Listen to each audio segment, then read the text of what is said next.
You know, you could have the best product offering, but if they don't know you, they won't buy from you. Wow.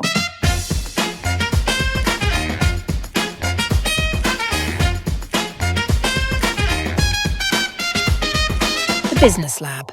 Hi everyone, welcome to yet another episode of the Business Lab podcast by SMCCI, the Singapore Malay Chamber of Commerce. Today I have a guest. He is Mr. Ray Kwan from the Singapore Business Federation. Hi Ray. Hi, Sofian. Nice to meet you.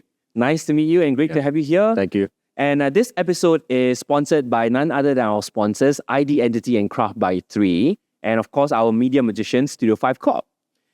Before we begin, let me do a quick introduction about Ray. So Ray is a director at the Singapore Business Federation, and he helps Singaporean firms at the South Asian, Middle East, and African continent. And over 25 years in international markets, including China and Iraq, specializing in strategy and change management.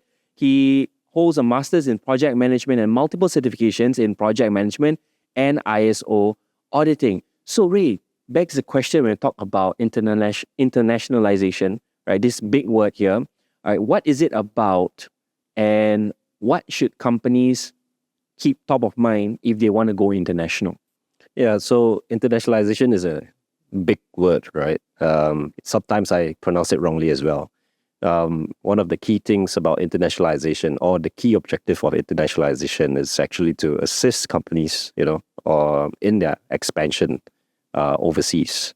So regardless of whether you are a Singapore company or whether you are based in Malaysia or based in Vietnam, as long as you want to go overseas, that's an act of internationalization.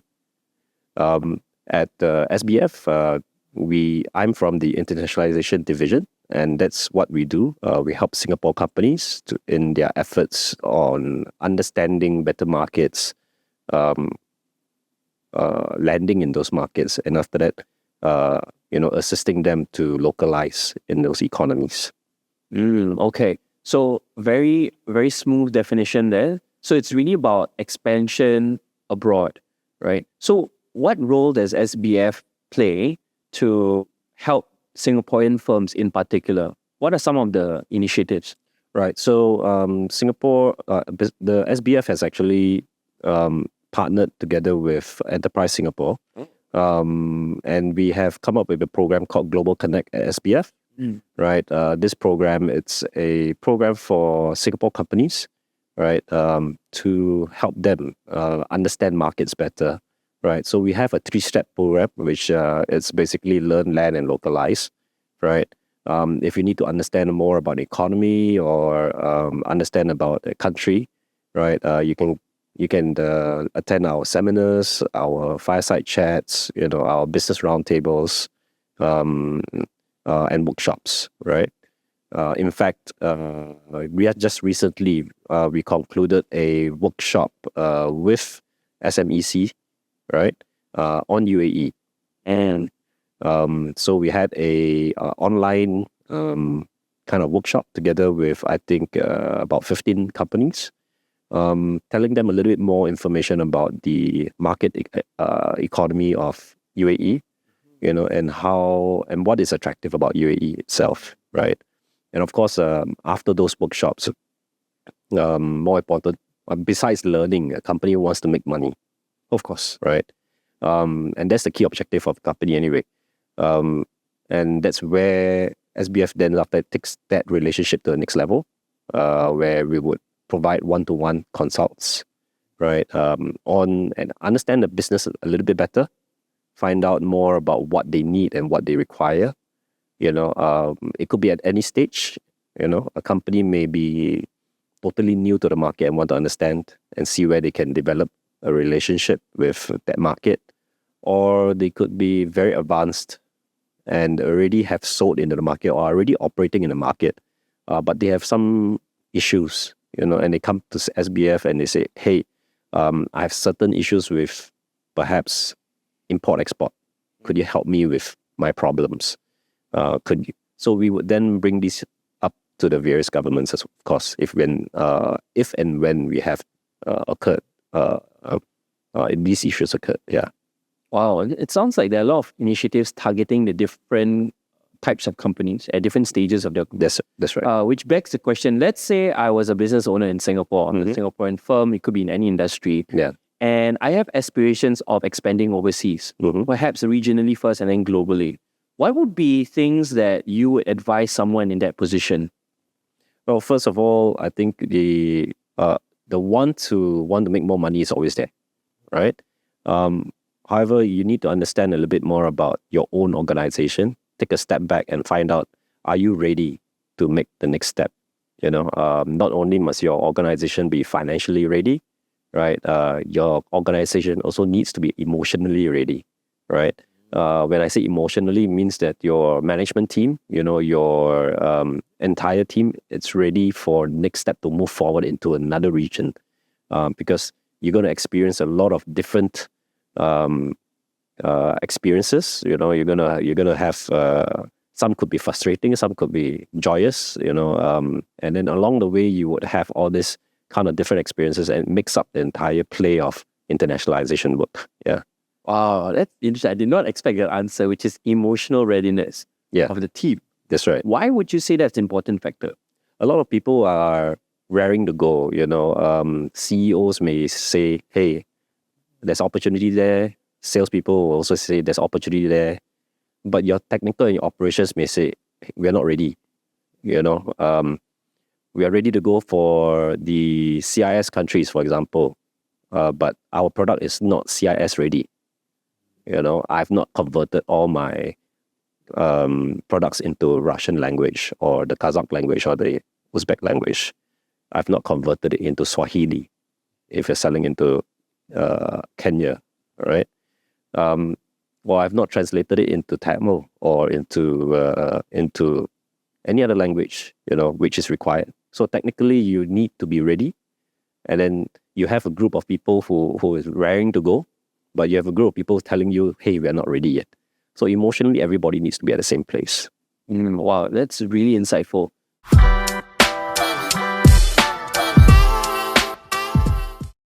I think first and foremost, we need to understand how the interior design industry works here in Singapore. So majority of the IDs or the people who work within the interior design companies, most of them are actually freelancers. They are not employed based on a full-time basis, so they work on a commission basis. So, and some business models or some ID companies want to have a lot of ID so that they can close a lot of projects on. My personal tip here is start with visiting the IDs that you have shortlisted or you're interested in. Look at their place of work, look at how they work, look at their office. Once you have done that, I think what you should also do here is to ensure that these IDs that you potentially want to engage are HDB licensed. Last but definitely not least, and to me the most important, because I think nobody do this. Okay.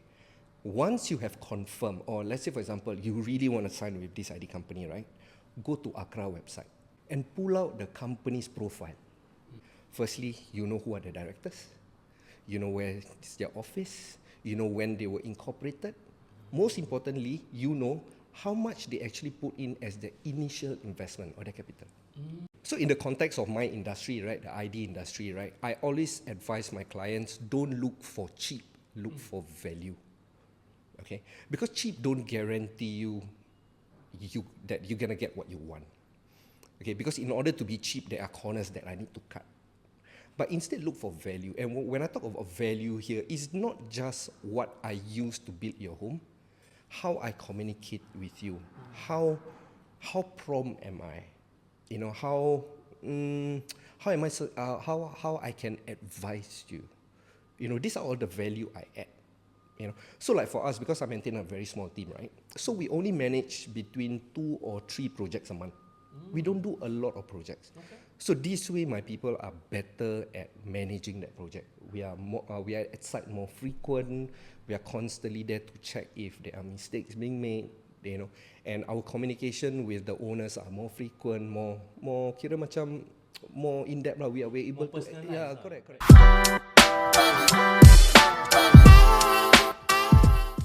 Perhaps if someone or a business were to reconcile that issue, let's say they want to now, okay, we are emotionally ready, we are financially ready, but now we want to look at the demand, because business is a lot about supply and demand. So how would you recommend they do an analysis of the market demand before they, go abroad?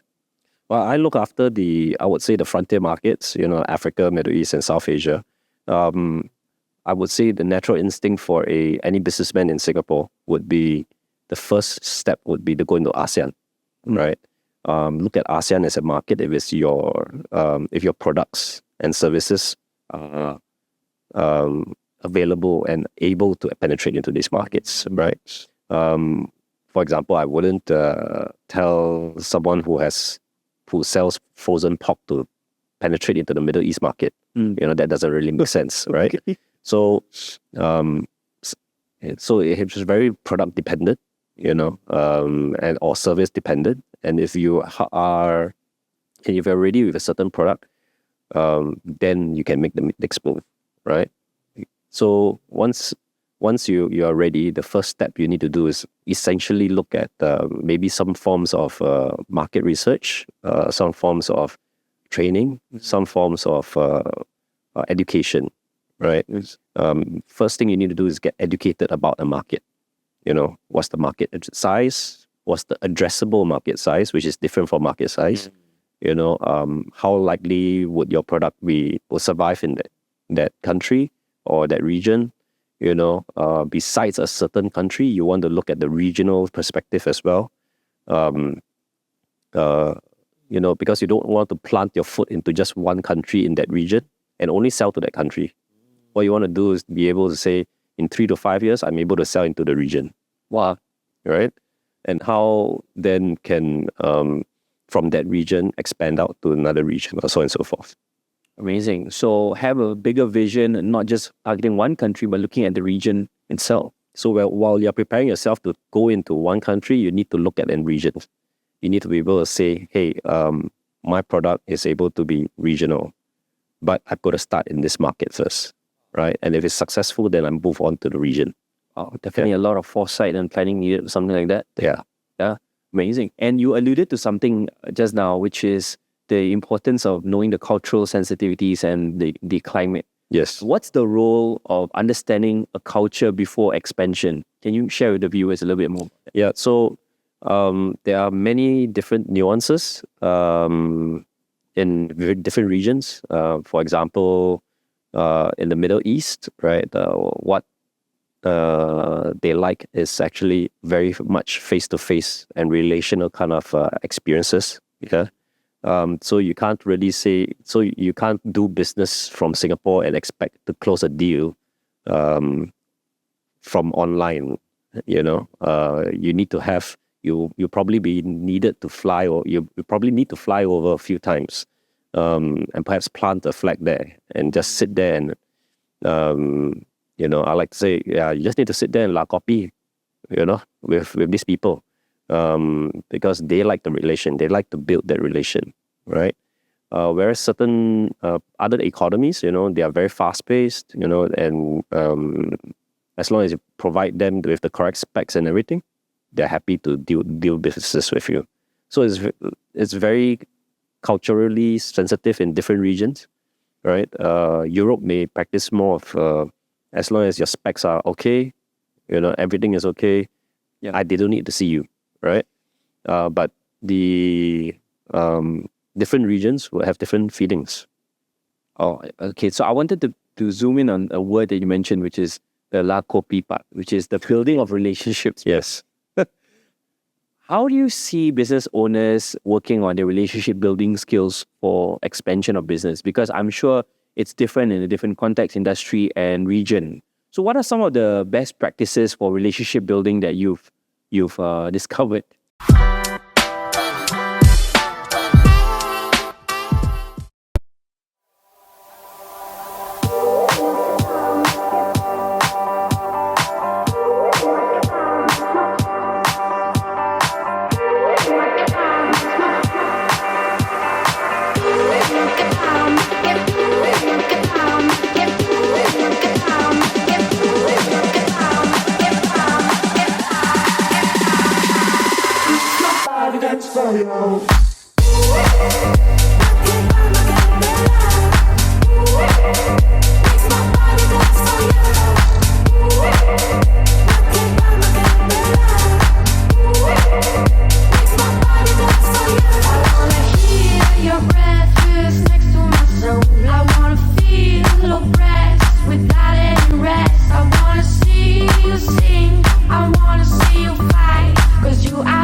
Well, I don't think I need to preach about relationship building here. I believe that these Singapore businessmen are very successful in relationship building. Otherwise, they wouldn't have started their successful businesses, right? But it's more about adapting the way they have already established their relationship building skills, Okay. right?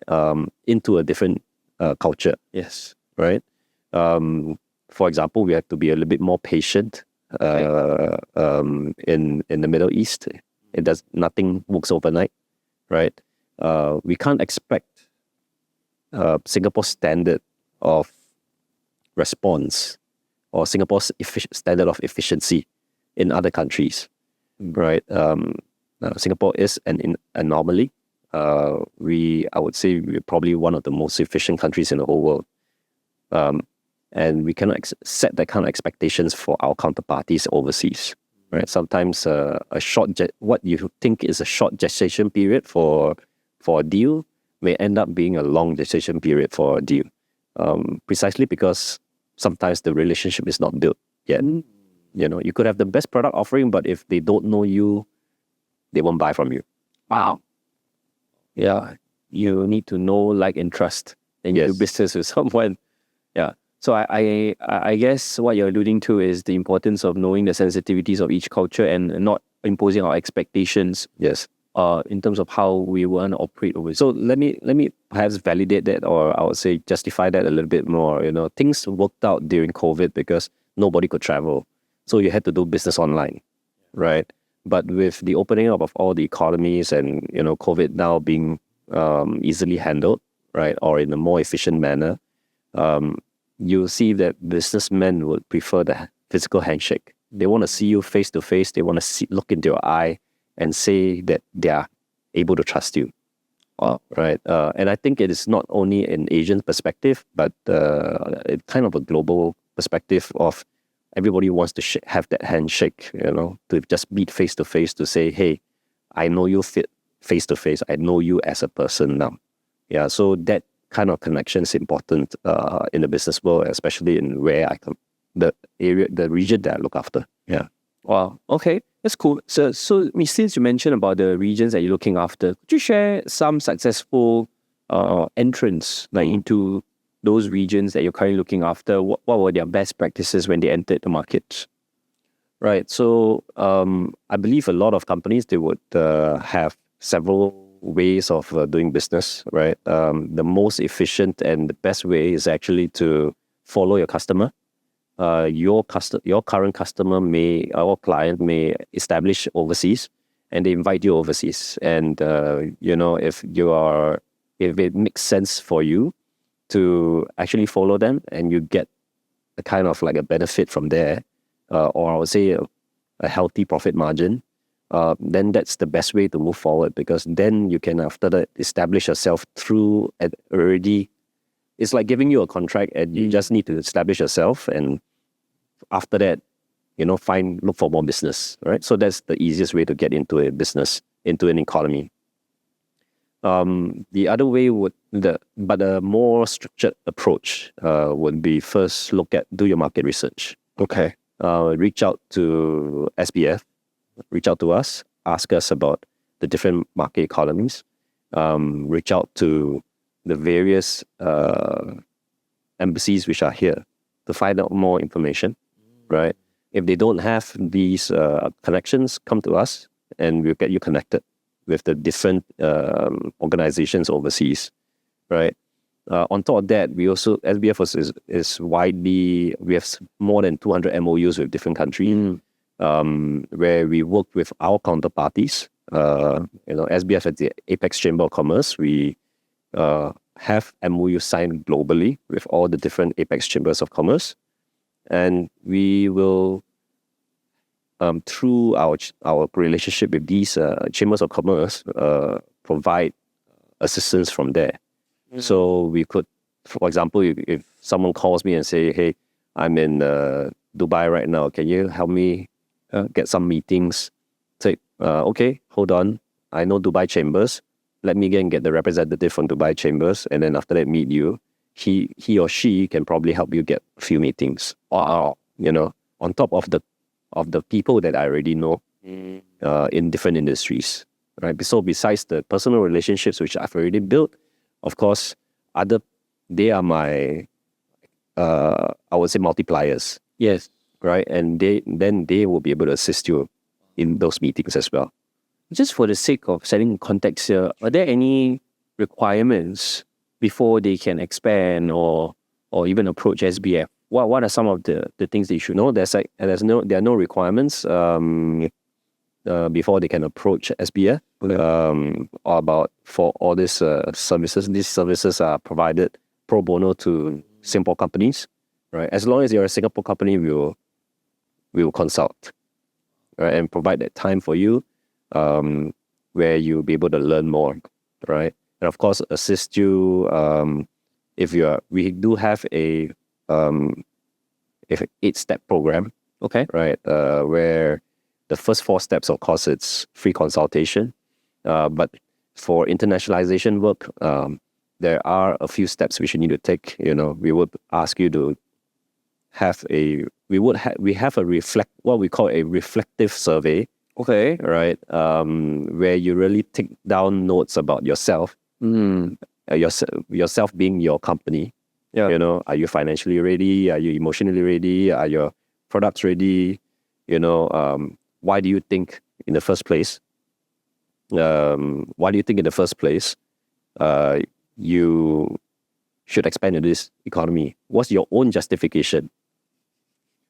You tell us why you think you should be going there. Yeah. And then after that we will run through the whole survey and run it through with you, and then you could be right or you could be mistaken, right? Because certain products may or may not be suitable for certain economies. Oh, I love that there's that sounding board that SBF provides. Gives the sense of reason, a sense of like perspective to business owners who have the ambition. Because sometimes you have the ambition, but you probably haven't touched base with a lot of aspects, or you haven't thought of certain things, which SBF can cover those gaps. That sounding board is more of repair, or a lot of I would say maybe more for the SMEs. It's more of a feeling, and then when they feel, they go, right? But to have this structure there is to really assist these Singapore companies in really understanding whether or not I have a feeling that is a good. Then I find out that actually I don't really have sufficient funds to start an operations there, right? So you have to take note of all that, and starting a business in the Middle East, for example, it's not that cheap, Right. Registration is not like in Singapore where you pay $350 and that's it. You have a registered company, right? Yeah, of course, you have to pay for the additional secretarial cost, accounting fees and so on and so forth. But that's still cheaper than, for example, setting up a business in the Middle East, because your incorporation cost is already way more than that. It's a few $1,000s, depending on the industry you're in and depending on the business that you're going to operate there.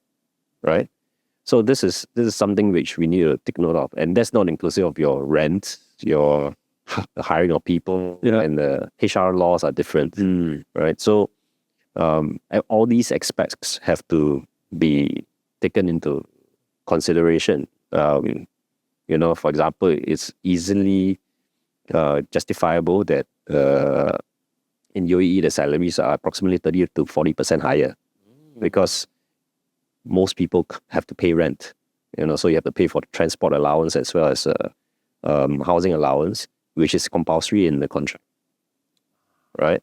And of course, you have to take into consideration that there is also a gratuity at the end of the service, where the company has to pay staff who decide to leave after a certain number of years of service. And the base law of it, like for example, would be within the first 5 years of service, right? Every year of service is 20 working days of salary. After 5 years is 30 days of 30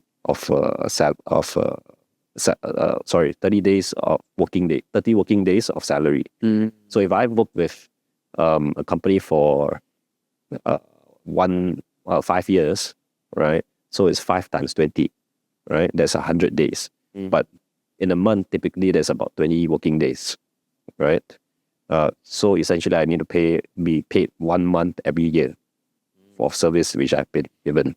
Yeah. Yeah. So a lot of things to consider here. Yes, a lot of things to consider. So there are many different things which businesses need to consider, and it's useful to come to us, ask us for advice. If we don't have the information, we would direct you to the correct people who have the information. All right. If you don't have the information, go to the people who have the information. I think that's a great way to end the podcast. Thank you so much, Ray, for being a guest at the show. Thank you, everyone, for tuning in to the Business Lab podcast with another one of our guests. Please share this episode. You can share it wherever you find it, on your Instagram, your Facebook, your Twitter, your LinkedIn. Share. And there's also a survey box in the description. Please complete the survey. It will help us a lot. Till next time, thank you so much, Ray, for this very insightful discussion. Thank you, Sofian. Thank you to our generous sponsors, ID Entity and Craft by 3, and of course our Media Magicians, Studio 5 Corp. With that, we'll see you for the next episode. See you guys. Take care. Bye-bye. Bye.